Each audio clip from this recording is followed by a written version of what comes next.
আমেরিকার বড় কোনো ফান্ডিং নাকি আম আদমি পার্টির গোপন পলিটিক্যাল গেম? সোশ্যাল মিডিয়ায় রাতারাতি লাখ লাখ ফলোয়ার বানিয়ে ফেলার রহস্যময় ককরোচ জনতা পার্টি, বা সিজেপির পেছনে আসল mastermind K?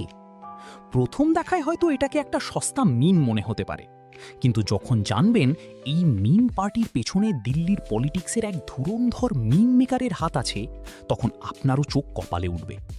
What is the actual fact? আসুন খোসা ছাড়ানো যাক এই পুরো ব্যাকস্টোরির। গল্পের শুরুটা কিন্তু কোনো বড় জনসভা থেকে হয়নি। শুরুটা হয়েছিল দেশের সর্বোচ্চ আদালত, অর্থাৎ সুপ্রিম কোর্ট থেকে।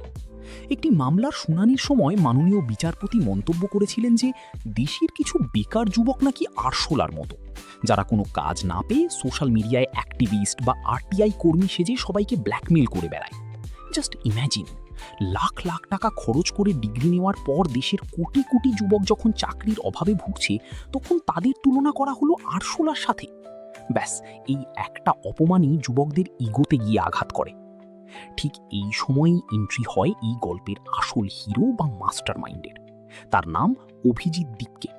৩০ বছর বয়সী এই যুবকই ১৬ই মে রাতারাতি ইন্টারনেটে জন্ম দেন ককরোচ জনতা পার্টি বা সিজেপির। কিন্তু কে এই অভিজিৎ? এখানেই লুকিয়ে আছে আসল বড় টুইস্ট। আসলে অভিজিৎ কোনো সাধারণ সোশ্যাল মিডিয়া ইউজার নন। ২০২০ থেকে ২০২৩ সাল পর্যন্ত সে আম আদমি পার্টির, অর্থাৎ আপের অফিসিয়াল সোশ্যাল মিডিয়া টিমের একজন মেইন ভলেন্টিয়ার ছিলেন।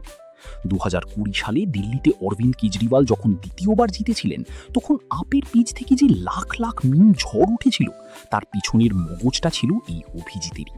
তাহলে কি এই আরশোলা পার্টি আসলে আম আদমি পার্টির কোনো গোপন চাল? ভালো করে বুঝুন, ফ্যাক্ট কিন্তু অন্য কথা বলছে। ২০২৩ সালে অভিজিৎ আপের কাজ ছেড়ে দেন এবং দিল্লির উপমুখ্যমন্ত্রী মনীষ সিসোদিয়া ও অতীশীকে ধন্যবাদ জানিয়ে একটা বিদায় পোস্ট দেন। বর্তমানে সে সম্পূর্ণ রাজনীতি থেকে দূরে আমেরিকার বস্টন ইউনিভার্সিটিতে পাবলিক রিলেশনস নিয়ে নিজের মাস্টার্স ডিগ্রি কমপ্লিট করেছেন।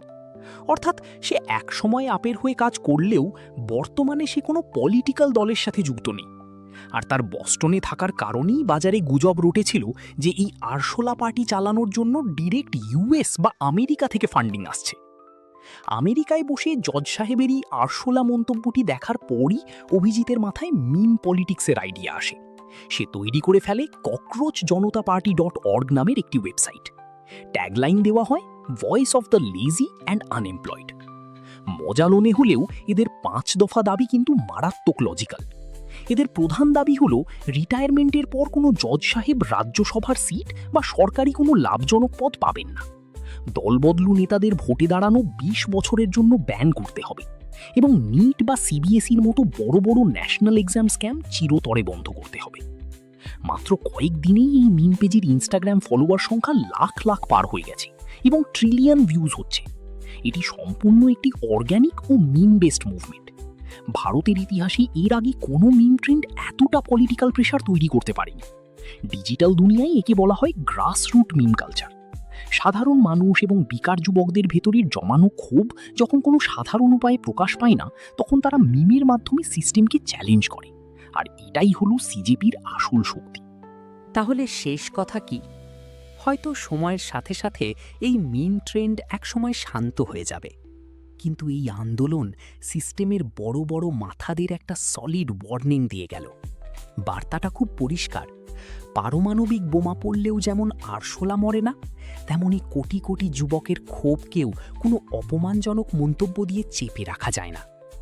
তো বসেরা, এই পুরো ইনসাইড স্টোরি জানার পর আপনার কি মনে হয়? আপনিও কি নিজেকে এই সিস্টেমের একজন সার্ভাইভার মনে করেন? কমেন্টে আপনার মতামত জানান এবং বুক ঠুকে লিখুন #MainBhiCockroach। ভিডিওটা ভালো লাগলে বন্ধুদের সাথে এখনই শেয়ার করুন। আর এই ধরনের ইনফরমেটিভ ভিডিওর জন্য চ্যানেলটি সাবস্ক্রাইব করতে ভুলবেন না। দেখা হচ্ছে পরের ভিডিওতে।